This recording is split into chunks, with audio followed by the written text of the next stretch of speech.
Hello बच्चों। मैं आज आप लोग को बाल विकास के सिद्धांत के बारे में बताएंगे। ये यूपी टेट, सी टेट, ये सब के लिए महत्वपूर्ण पेपर होता है। तो बाल विकास होता क्या है? तो बाल विकास के सिद्धांत में हम लोग आप लोग को बताएंगे कि बाल विकास जो होता है, बालक में अनेक परिवर्तन होते हैं। बालक में अनेक परिवर्तन होते हैं। जो बाल बाल का तात्पर्य जो बालक है, बालक बालक का विकास, बालक का विकास, जो बालक में विकास होते हैं वह अनेक क्रियाओं के द्वारा होता है। उन्हीं के बारे में हम पढ़ेंगे कि बाल विकास का सिद्धांत के अंतर्गत आता है। बालक में अनेक परिवर्तन होते हैं। हम देखते हैं कि बालक में अनेक परिवर्तन देखने को मिलता है। इसकी कई हैं, निम्नलिखित सिद्धांत हैं। जैसे पहला हमने सिद्धांत बताया कि बालक में जो सिद्धांत होता है, तो पहला होता है बालक की दिशा का सिद्धांत।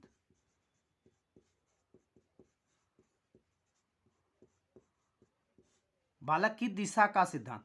तो आप लोग के मन में होगा कि बालक जो होता है, बालक की दिशा का सिद्धांत, तो बालक की जो दिशा होती है वह, जब हम ये देखेंगे कि बालक जो होता है वह दिशा उसकी किस आधार से होती है, तो वह दिशा जो होती है, दिशा आपको कहा जाता है। तो आप लोग देखते होंगे कि जो बालक होता है वह हमेशा शुरुआती दौर में वह उसकी सिर बनती है। गर्भाशय में जब बच्चा आता है तो उसका पहले सिर बनता है, उसके बाद वह पैर धीरे धीरे बनता होता चला जाता है। इसको हम एक नाम और देते हैं, मस्ता धुमुखी। मस्ता धुमुखी, ये भी इसको हम कहते हैं मस्ता धुमुखी। मस्ता धुमुखी जो होता है, पहले बालक का मस्तिष्क का विकास होता है, उसके बाद उनके और भी अंग होते हैं, जैसे भुजा, हाथ पैर का विकास होता है, और अन्य इंद्रियों का विकास होता है, जैसे रोम और ये सब चीज़ें जो होती हैं।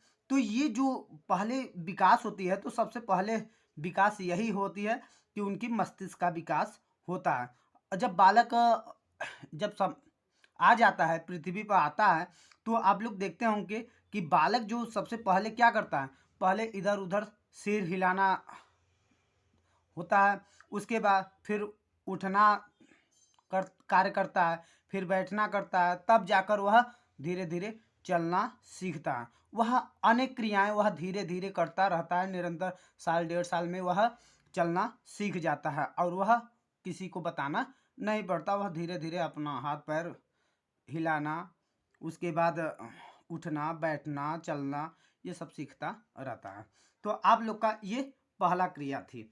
और उसके बाद दूसरा जो सिद्धांत है, दूसरा सिद्धांत में होता है विकास का क्रम का सिद्धांत। दूसरा सिद्धांत है विकास का क्रम का सिद्धांत। विकास का क्रम का सिद्धांत, जो विकास होता है, बालक का जब भी विकास होता है तो वह लगातार होता रहता है, उसमें कोई रुकावट नहीं होती, किंतु वह निश्चित समय तक होता है, निश्चित क्रम में होता है। जैसे देखते हैं हम लोग, जब विकास, बालक का जब विकास होता है तो वह धीरे धीरे होता चला जाता है, और उसमें कोई रुकावट नहीं। जब वह समय समाप्त हो जाता है विकास का, तो वह भी ठप हो जाता है। जैसे हम लोग देखते हैं कि विकास जो होता है अनेक क्षेत्रों में, जैसे गर्भाशय में जब बालक आता है, तो गर्भाशय के बाद वह जब तब सहसावस्था आता है, उसके बाद बाल्यावस्था होता है, उसके बाद किशोरावस्था आता है, तो इसी प्रकार वह बढ़ता चला जाता है। यह विकास का क्रम है। वह क्या है? विकास का क्रम है। हम और भी देखते हैं कि पहले, सबसे पहले वह क्या करता है, बालक पहले बोलना सीखता है, भाषा का ज्ञान होता है, उसके बाद वह गामक क्रिया करता है, चलना सीखता है, देखता है, सुनता है, लटकता है, ये सब कई क्रियाएं वह करता रहता है। तो यह जो क्रिया होती है, यह प्रश्न में भी पूछा जाता है,